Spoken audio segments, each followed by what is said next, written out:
Analysis now with Tamer Qarmout. He's an assistant professor in public policy at the Doha Institute for Graduate Studies. He joins us now from Doha. Really good to have you with us, Professor.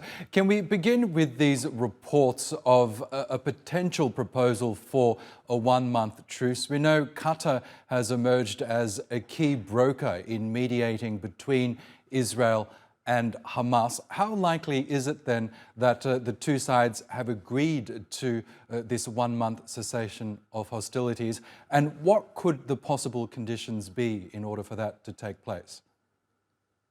Oscar, unfortunately, we're still far away from reaching to an agreement on this proposal, because the gap between the two parties are really wide. We have a situation of conflicting key goals here. Israel is still very adamant and to achieve its first goal, which is the total elimination of Hamas. And at the same time, they want to release the prisoners. While Hamas's preconditions for this proposal to see the light is a permanent ceasefire, at least, and a full withdrawal of Israeli forces from the Gaza Strip.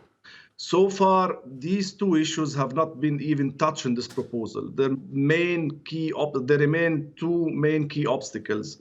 And I think the ball is in Israel's playground, meaning the majority of the international community now is clear or stands on a clear demand for an immediate ceasefire. That's where the international community is heading now.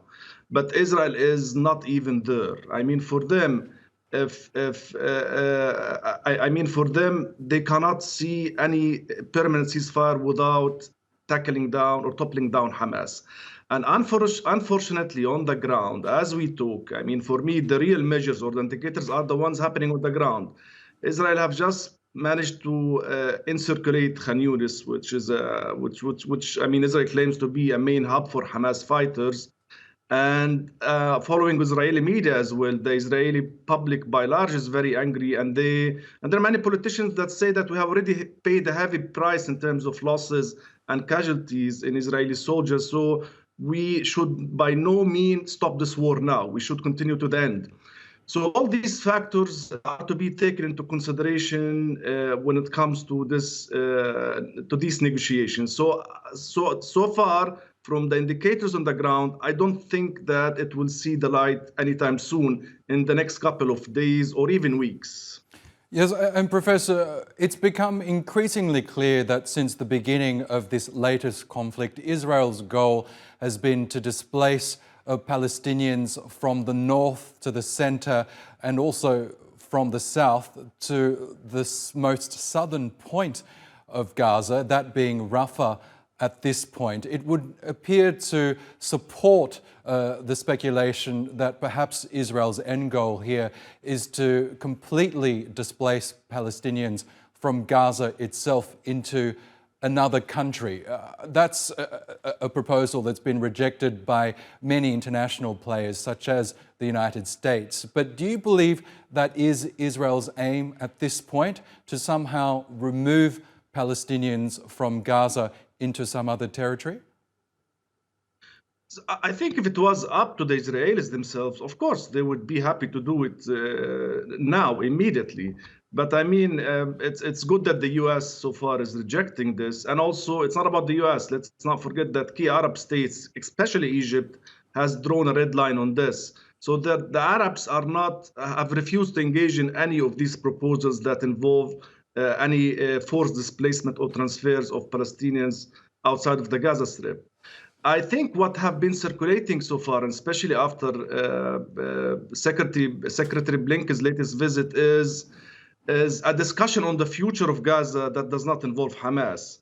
And sadly, it contemplates with some ideas of Israel remaining the security control of Gaza, probably cutting Gaza into pieces like the West Bank, like what's happening in the West Bank, and Israel is staying there for some time to ensure that there would be no security threats coming out of Gaza.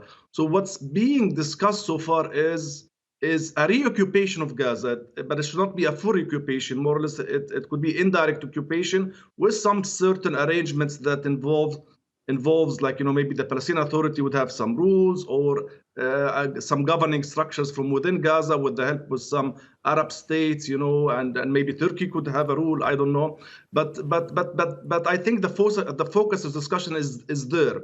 So what I'm trying to say is, none of all the discussions that are happening, including the prisoners release, none of them involves a future for Hamas. So what would be the incentive for Hamas to involve in any of these proposals if its mere existence is at risk?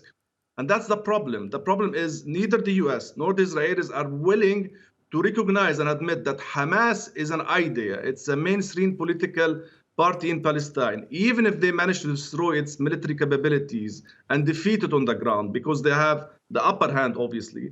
It will remain there. It's a mainstream political Palestinian party. It's an ideology.